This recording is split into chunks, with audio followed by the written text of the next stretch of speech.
주님의 평화를 전합니다. 하나님께서 세상을 이처럼 사랑하사 독생자를 주셨습니다. 이는 저를 믿는 자마다 멸망하지 않고 영생을 얻게 하려 하심입니다. 고난주간 다섯째 날 금요일, 오늘 예수님이 걸어가신 길을 묵상하며 함께 은혜 나누길 소망합니다. 오늘 말씀 누가복음 23장 33절에서 46절까지의 말씀을 제가 받들어 읽겠습니다. 해골이라 하는 곳에 이르러 거기서 예수를 십자가에 못 박고 두 행악자도 그렇게 하니 하나는 우편에 하나는 좌편에 있더라.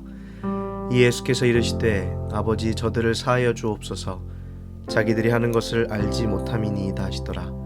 그들이 그의 옷을 나눠 제비 뽑을새 백성은 서서 구경하는데 관리들은 비웃어 이르되 저가 남을 구원하였으니 만일 하나님이 택하신 자 그리스도이면 자신도 구원할지어다 하고 군인들도 희롱하면서 나아가 신 포도주를 주며 이르되 내가 만일 유대인의 왕이면 내가 너를 구원하라 하더라. 그의 위에 있는 유대인의 왕이라 쓴 패가 있더라. 달린 행악자 중 하나는 비방하여 이르되 내가 그리스도가 아니냐 너와 우리를 구원하라 하되 하나는 그 사람을 꾸짖어 이르되 내가 동일한 정죄를 받고서도 하나님을 두려워하지 아니하느냐 우리는 우리가 행한 일에 상당한 보응을 받는 것이니 이에 당연하거니와 이 사람이 행한 것은 옳지 않은 것이 없느니라 하고 이르되 예수여 당신의 나라에 임하실 때에 나를 기억하소서 하니 예수께서 이르시되 내가 진실로 내게 이르노니 오늘 내가 나와 함께 낙원에 있으리라 하시니라. 때가 제6시쯤 되어 해가 빛을 잃고 온 땅에 어둠이 임하여 제9시까지 계속하며 성소의 휘장이 한가운데가 찢어지더라.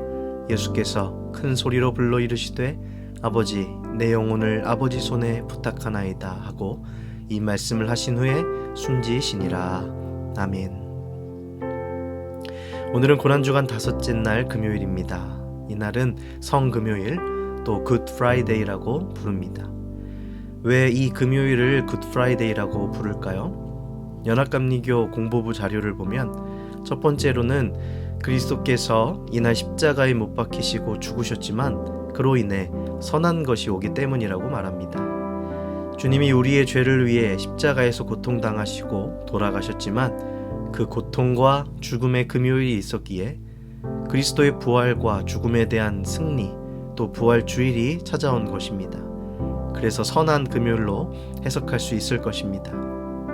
두 번째로는 굿에 대한 어원을 생각할 때 학자들은 하나님의 혹은 신의 혹은 신성한을 의미하는 게르만 단어인 가티스에서 변형되어 굿프라이데이가 되었을 것이라 말합니다. 즉 게르만어에서 파생된 굿프라이데이는 신성한 금요일이 되는 것이죠. 비슷한 예를 들었는데 영어 단어 굿바이는 원래 God be with ye 하나님이 함께 하시길 이라는 그 문장이 시간이 지나면서 이게 축약되며 God be with ye가 goodbye가 되었다고 합니다. 그래서 헤어질 때 영어로 goodbye 잘 가라고 하면 그것은 하나님이 그 길에 함께 하시길 이라는 뜻을 가지는 것이죠. 그래서 성금요일 굿프라이데이를 말할 때는 그리스도께서 십자가에 못 박혀 죽어서 좋다라는 의미보다는 거룩한 신성한 금요일이라는 그런 의미를 가진다고 합니다. 오늘은 그런 날입니다. 성금요일 굿프라이데이입니다. 오늘 성금요일의 이야기는 보통 때와 다르게 아침부터 시작하지 않습니다. 밤을 새는 이야기입니다. 어제 세종 목요일 밤 예수님은 제자들과 겟세마네 동산에 오르셔서 기도하셨죠. 목요일 12시 자정이 지나고 이제 금요일 새벽이 시작되었습니다. 금요일 새벽 3시경 됐을 때 기도를 예수님 마치고 오시니 제자들이 잠들어 있었죠. 예수님이 말씀하십니다. 이제 때가 되었다. 일어나 함께 가자. 보라 나를 파는 자가 가까이 왔느니라. 이 말씀이 끝나자 정말 곧 한 무리가 나타납니다. 그 중엔 가룟 유다도 있었습니다. 그가 다가오더니 예수님께 입을 맞추죠. 배신의 입맞춤입니다. 유다야 내가 입맞춤으로 인자를 팔려고 하느냐? 사람들에게 둘러싸이고 분위기가 심상치 않자 제자 중 하나는 대제사장의 종에게 칼을 휘두릅니다. 그 칼에 그만 종의 오른쪽 귀가 잘라졌죠. 그러나 예수님은 폭력과 싸움을 원하시지 않으셨습니다. 그에게 그만두어라.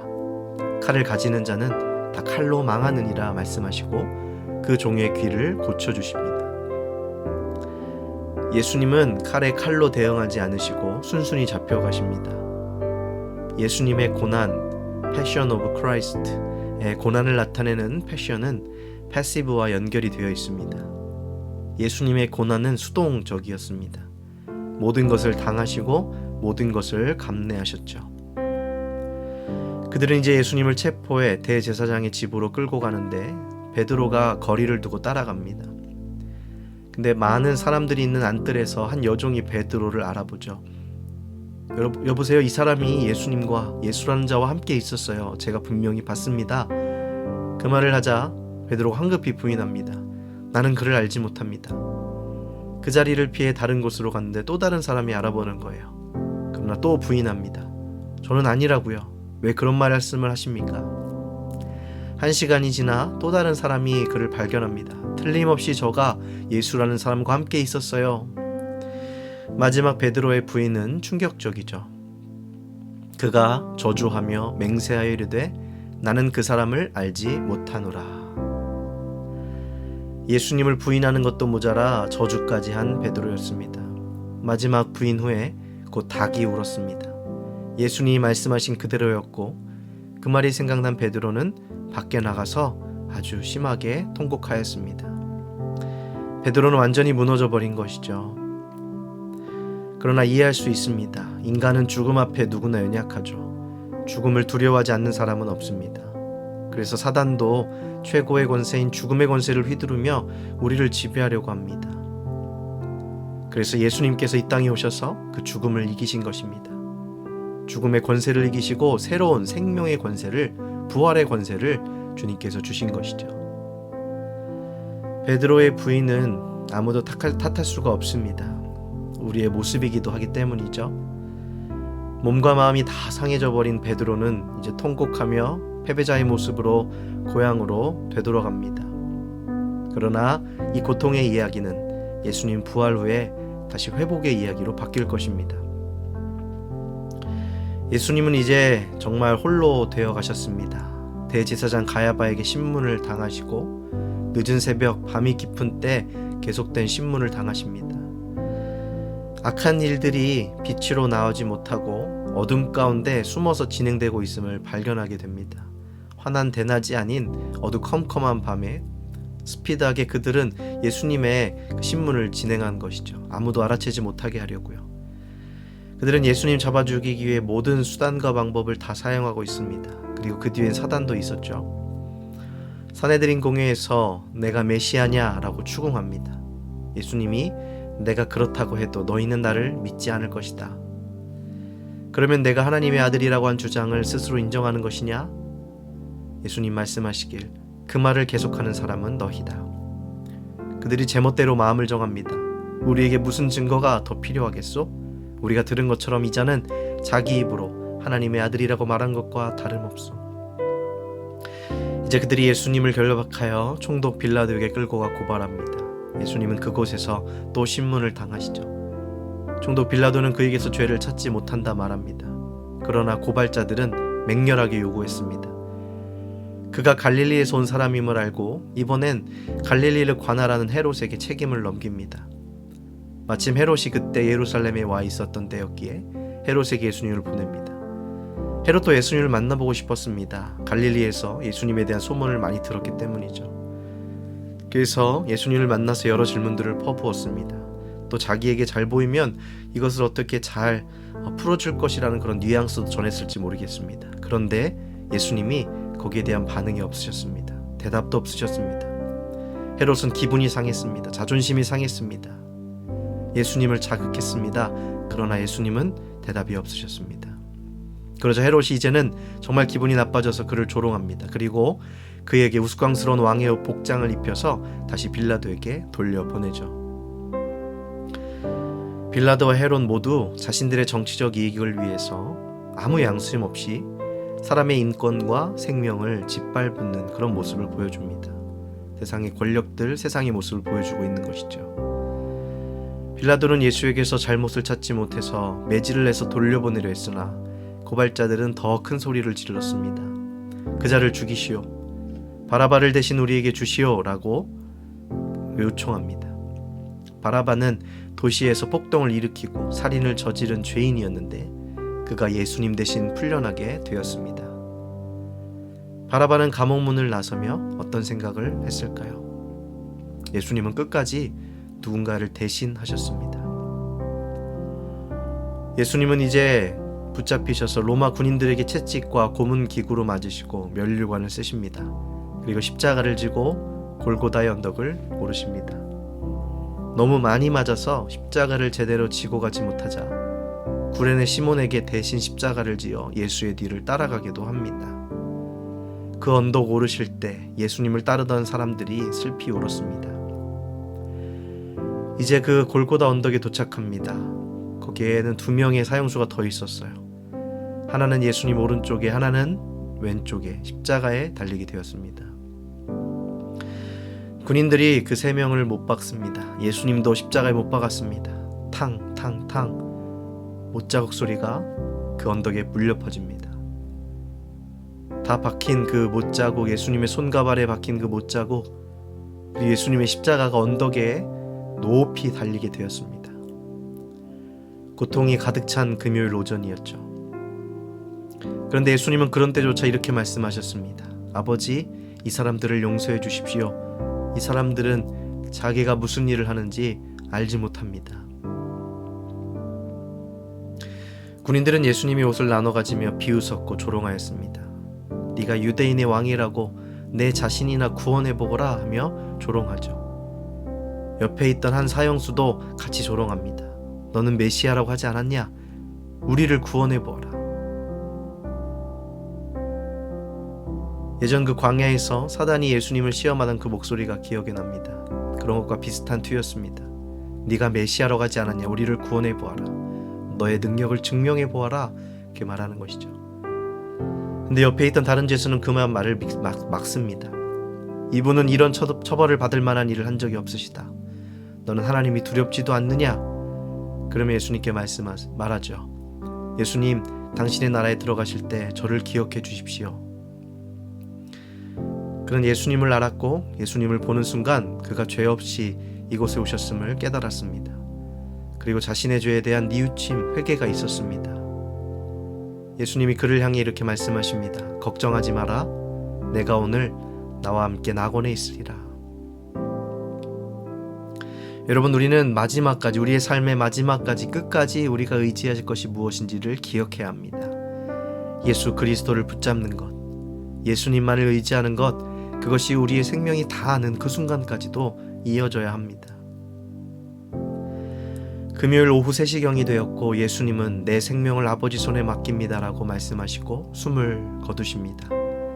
칠흑 같은 어둠이 가득했고 성전의 그 큰 휘장은 한가운데가 둘로 찢어집니다. 거룩하신 하나님을 대면할 수 없었던 그 죄인된 인간 사이의 그 휘장이 이제 찢어지며 하나님과 인간들 사이에, 죄인들 사이에 그 길이 열린 것이죠. 예수 그리스도가 우리의 길이 되어 주셨습니다. 이 모든 광경을 바라본 지휘관은 이렇게 말합니다. 이 사람은 죄 없는 사람이었다. 유대 최고의회 의원이었던 아리마대 요셉이란 사람이 빌라도에게 가 예수님의 시신을 거두게 해달라고 요청합니다. 요셉은 그분을 십자가에 내려 세마포에 싸 바위로 만든 돌 무덤에 그분을 모십니다. 예수님은 그 무덤에 들어가시게 됐죠. 오늘 이 성금요일의 이야기는 너무나 길고 또 고통스럽고 많은 아픔을 우리에게 안겨줍니다. 예수님의 십자가 죽음 우리에게 무엇을 남겨주었습니까? 하나하나 우리가 다 자세히 잘 알고 있는 내용이지만 오늘 우리에게 특별히 다가오는 장면은 어떤 장면인가요? 그분의 고통과 그분의 죽음이 나를 위한 것이라는 그 진실이 더욱더 선명해지는 금요일입니다. 오늘 하루 예수님의 십자가 죽음을 묵상하며 내게 베풀어 주신 그분의 은혜를 기억하는 이 하루가 되길 간절히 소망합니다. 아멘.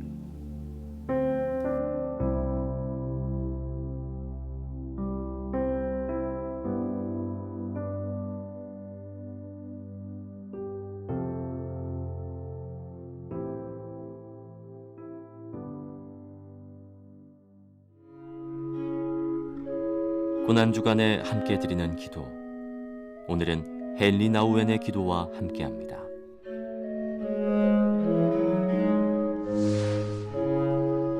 사랑하는 하나님, 저는 수많은 소망과 열망, 그리고 기대들로 가득 차 있습니다.